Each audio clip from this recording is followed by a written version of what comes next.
Hello,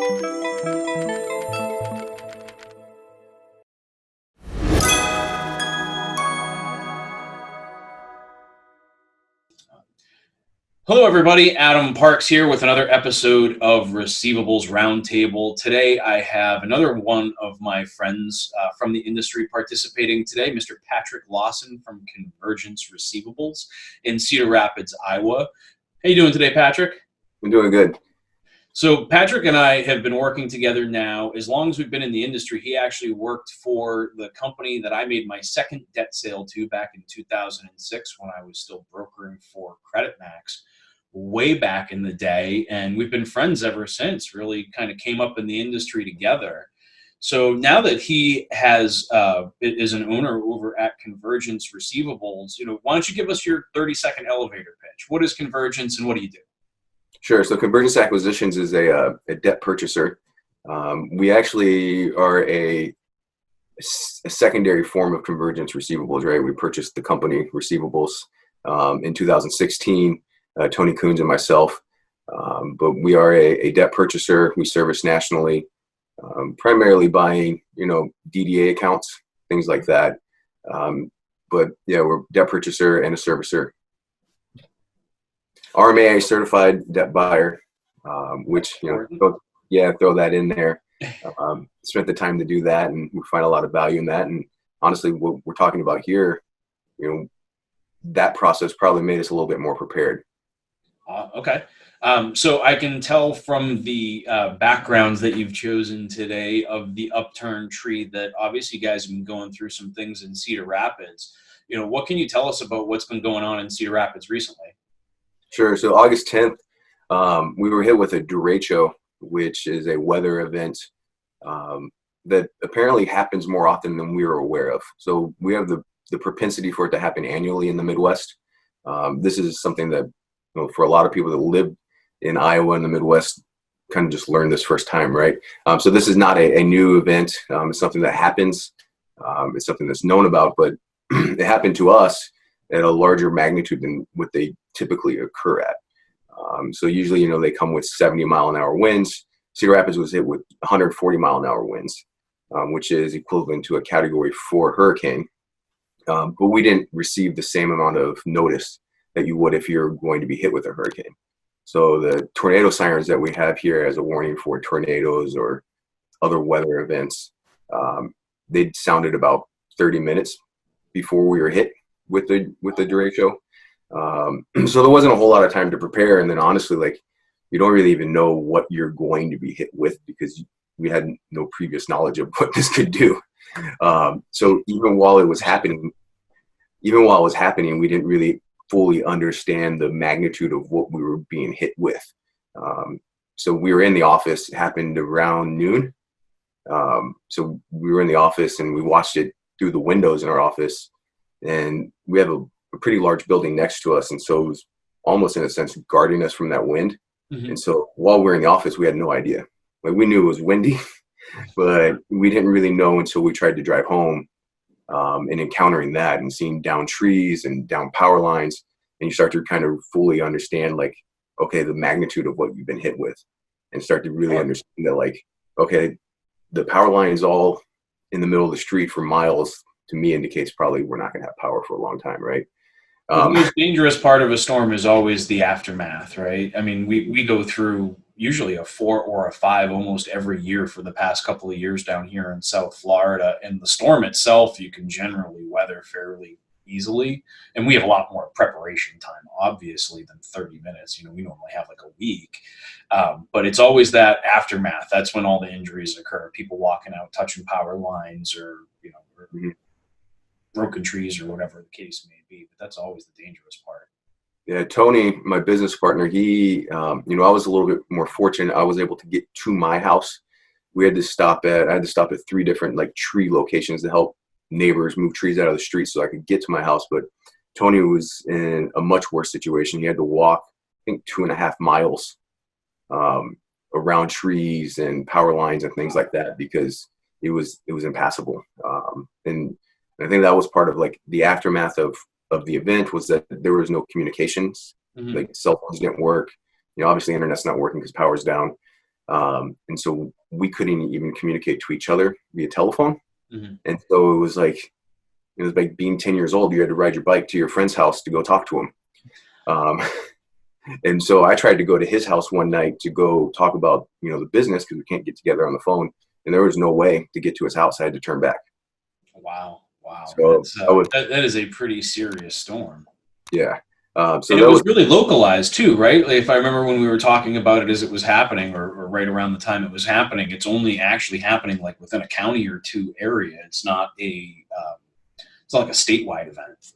Sure. So the storm itself impacted people from northeast Nebraska, South Dakota to all the way to Ohio, but the brunt of the storm was really in central Iowa and Lynn County. So Lynn County was the only county that was declared a federal disaster area.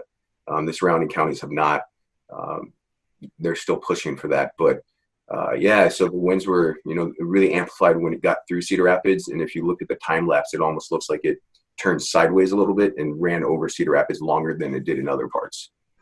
And so we kind of got, it felt like storms are weird. They can just park themselves over a particular area and spin out for a little while. Like, the 140 mile an hour winds doesn't mean that the storm front is actually moving any faster than 1 or 2 miles an hour. It could just sit forever. Yeah. So as a result, 98% of people in Cedar Rapids lost power. 95% in the county itself lost power. And this is not like we're prepared for tornadoes, which are very, micro in size, and they'll just kind of take a narrow path, right? Sure. Well, this hit everybody. And so you have gas stations, and you said in Florida, gas stations have to have generators. Well, we only had one gas station that was near us that had a generator, so they had 3-hour long waits. The only ones that can pump gas, yeah. Yep. They changed it for us back in, I think it was after we had 3 storms come through in a year. We had like a 2, a 3, and a 4, I think, all in the same year in 2006, actually right as I was starting at Credit Max. And the state of Florida came in and mandated that all gas stations have the generators. And I remember we had to drive, it was almost 2 hours north to be able to get gasoline. And then at that point, you're like, I just burned all the gasoline going to get gasoline. Like this isn't helping anybody. Yeah, we kind of very difficult situation, especially with no notice and you can't be prepared. And I'm sure bottled water was flying off the shelves, and supplies become very difficult to get once the storm is there. Yeah, it was chainsaws, bar oil, things to generators. Yeah, there's definitely. People were driving to Minneapolis, driving to Kansas City, St. Louis to go try to get generators. Yeah. Because so many people were impacted. We went to Waterloo, which is 45 minutes away, to go see if we could find a generator there. Mm-hmm. And they were sold out. And we talked to people there, and they're like, yeah, people are driving from Council Bluffs, which is on the other side of the state, to Waterloo, and then going up to Minneapolis to go get generators. Wow. We're driving 6-7 hours and back to get supplies. Yeah, once you're in a storm like that, I mean, there's really not a lot you can do. So let me ask you this. I mean, now we've kind of got a good idea of what happened and what your experience like, and what your team was kind of facing. Now that you've been through this experience, what did you learn from going through this? Yeah, so I think we learned a number of things. I think that we had a BCP plan, right? Mm-hmm. That we created, and we had 3 options for returning to work post a disaster. And I think that initially one of them was just wiped out because of COVID. And it was to go, we use managed IT services, and they have a facility where they could have people come work. But because of COVID, they couldn't control what they needed to control in their own business policy. So they crossed that out as an option. Okay. And so, I think that was one of the things that we learned right away, is that there's other, we have to be more in touch with what our policy was, so that we can consider those types of things, right? Because we didn't consider COVID as disaster stacked on top of disaster is, not something everybody's planned for. Yeah. And I think that when we interpret, so we've had to enact our BCP before because of flooding in Cedar Rapids. And so, that's more of how we viewed our BCP, as like a localized, like very, focused disaster on our property, and not necessarily the staff's property. And so, we have all these steps and measures. We can get generators, we can get the server back up and running, but if our staff can't come to work because How do they you don't have execute? homes. Yeah. If they don't have homes, or what in our case, what happened is a good percentage of the staff had to go to Dubuque, which is about an hour north, or Waterloo, to stay in hotels. Okay. They couldn't get access to generators or whatever. They have small kids, and so it's that's an uncomfortable situation to be in. And so so they're gone now, and so I think that was one of the things that we didn't necessarily consider, and I think that was more important to us than making sure that they were safe and comfortable initially than making sure that our business was up and running. Sure. And so I think that initially, when you look at your BCP, that's not something that I necessarily considered, because I figured the building would be flooded, a tornado would hit the building would catch on fire. And Well, once you're under an emergency situation, when you're planning, it's all about, kind of the standard planning steps. But I think once you're in the storm, or once those things have happened, survivalism starts to kick in, Maslow's hierarchy of needs, those kinds of things. I mean, it really does become reality quite quickly. And once you're down for a week or two, I mean, civilization changes, and people change after a week or two without their general conveniences like electricity. I mean, I know we've witnessed it down here. I can only imagine in a scenario where people are less mentally prepared for it. yeah, and we're also, we purchase, but we also help service locally a couple clients. Mm-hmm. And so we're very focused, like hyper local type collections. And so the impact to our consumer base was much greater than, if it was a different locale, or if we had more of a national footprint. But since we've really kind of been helping local credit unions and, service providers locally, and that was another thing that we had to consider, was that this consumer base is also all impacted.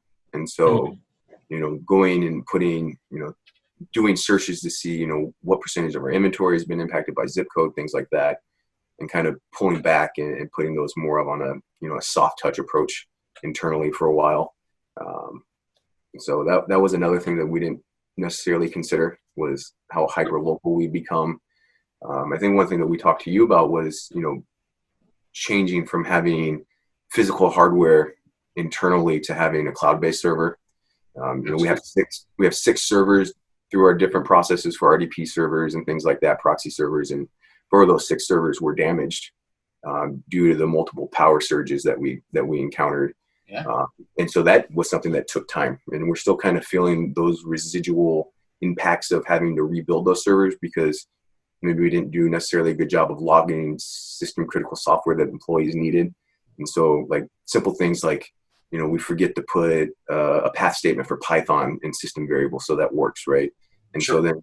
so then a user goes. It's always the little things, right? And your system configurations and those kinds of things. And we felt it too from a cloud scenario basis. I mean, we have very few physical computers in the office. I mean, really, just everybody has one unit, and there's no servers because of the power fluctuations. I mean, we see massive storms pretty much every day at 3 o'clock during the summer, and we kind of learned from that process. But it sounds like you guys are starting to get back on track here. How far off are you from getting operations back, to pre-storm levels? So we're close. I think that we rely on automation a lot, and so a lot of our processes, whether it's reading court documents or reading statements, things like that, are ran through OCR. So we were able to, and a lot of our, EDI type processes are all done through scripting now. And so we were able to get caught up in those processes like within a day. Okay. I think that really, like, the biggest issues for us, or the lingering issues for us, is, we have a number of remote employees, right? Sure. Especially today. And so rebuilding into the RDP servers causes some unique challenges and missing programs and things like that. And then, those are just production delays at that point. And so you have to get those things reinstalled and then get them tested and get those processes running again. So it's more, we're pretty close. It's just we have hiccups, right? But we probably estimate that we lost 3 weeks of production. Okay. We were closed for 10 days. We probably could have been a little bit more aggressive and open sooner, but with the impact on our staff, we wanted to make sure that we treated them fairly, and that they were taken care of first before we started to push to open the business. So, Well, and I think that that's a really important point to kind of end on here is, really that you guys maintained that staff focus throughout this entire process, and that that really has been your focal point. And I think that's really important. And I'm sorry to hear about the challenges that you guys have had to go through on top of COVID. It's not like we can't stack any more challenges on top of this.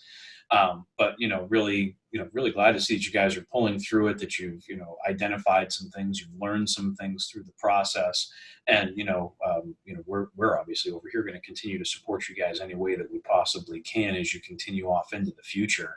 And I want to really thank you for taking the time to participate in this session today, because I think these kinds of video chats where we're not all together all the time, is really important for us all to maintain these lines of communication and to help make sure that everybody's hearing about all the things that are actually happening around the country that maybe aren't making national news. And so I really want to thank you for taking the time today. I hope we get an opportunity to see each other at a conference in the near future. I'm planning on attending NCBA in a couple of weeks. So maybe we'll get to see you out there. Otherwise, I'm sure I will see you at another event in the near future. For those of you watching this video today, if you have any other topics or you'd like to be a guest on Receivables Roundtable, feel free to leave a comment below or shoot me an email or contact me on LinkedIn. And very excited to continue forward with this series. But Patrick, thank you so much again for taking the time, and I look forward to our next discussion. Yes, sir. I appreciate you giving me a platform to talk about Cedar Rapids, and I think you're accurate. We didn't get a whole lot of news coverage, so I am very appreciative of this opportunity. Awesome, my friend. Well, greatly appreciated, and we'll talk again soon. Yes, sir. Thank you. All right. Bye-bye.